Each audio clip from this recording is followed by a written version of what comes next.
And again, you could look at intermittent fasting, which is sort of, everyone loves a bit of intermittent fasting these days, whether it's a 16-8 and diet you're on.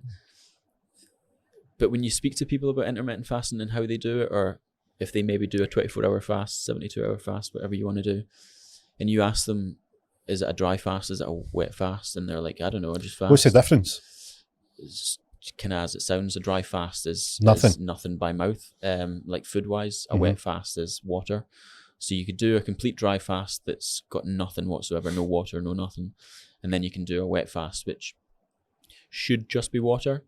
But then you speak to some people who still drink teas and coffees through their fast. And then when you talk to them about whether that's a proper fast or whether it's not, and then you look at the science behind it, there's umpteen arguments what's right and what's wrong. But the way I look at it is the fact that if I have a coffee on an empty stomach, especially even if it's just a black coffee, I can feel my stomach working. I can feel those enzymes doing their job. Yep. And in my eyes, I've ceased the fast. I've stopped the fast. If my stomach's doing its work and digesting something, then surely I've stopped the fast, right? So when I do a fast, whether it's a 16-8 or whether I do a 24, 72-hour fast, it's usually a wet fast. So it's usually just water, but no caffeine, no nothing. And even when I do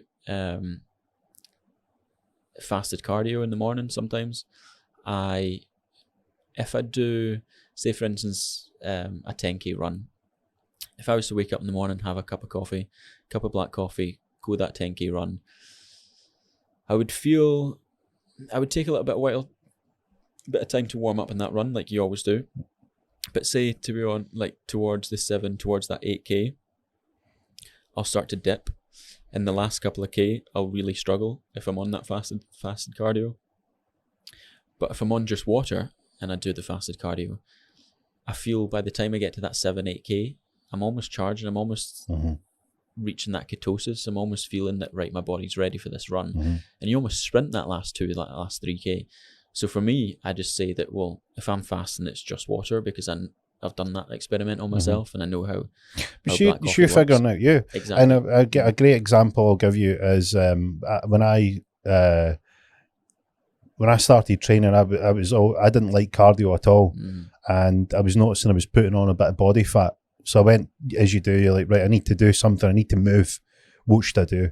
So I went down the gym, and the guys like, hey, look, try the machines, the cardio machines. Yeah. This is really boring.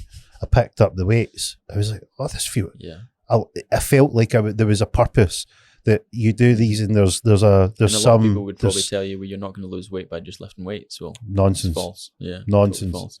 But so my preference initially was, right, that I seem to be on a hamster on a wheel on these machines, and this seems to have purpose. It feels better. So that was what I spent a lot of time just lifting weights, and that would be the way you would get into shape, which was good. And when lockdown came along, I had no base fitness, fitness whatsoever. Went and borrowed a bike off my friend. So him and all his pals are all multiple time Ironman finishers. And I was like, I'll go and cycle. I could put 100 miles easy. No. Oh no. Yeah. That was a baptism of fire. Yeah. I went to cycle around. He calls it round the blocks, 4 miles. Yeah. I had to stop halfway around. I'm like, what's happened? What's wrong with my? Why can I not do this?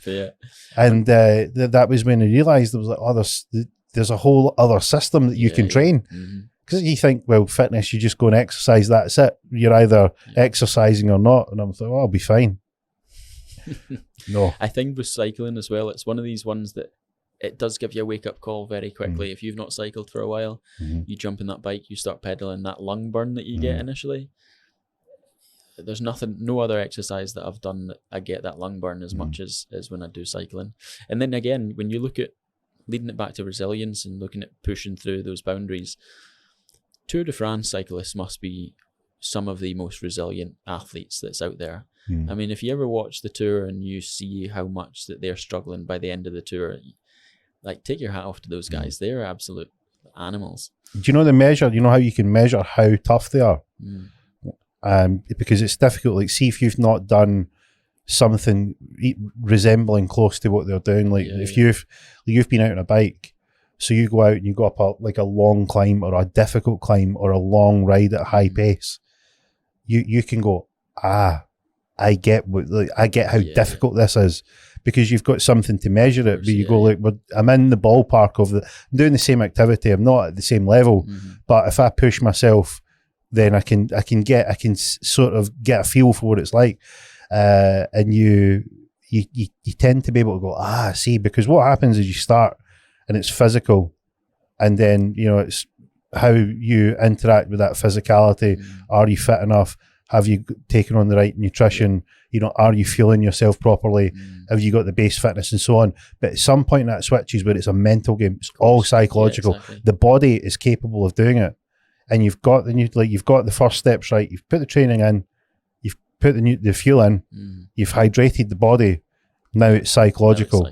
And when you get a measure of that psychology, because what's happening is these guys is they get to the point where they're on the limit of what's physically possible, and they're at they're on the rev limit, and they're continuing to be at the rev limiter. But they see when they have a crash, and you see how quickly they just jump back on the bike.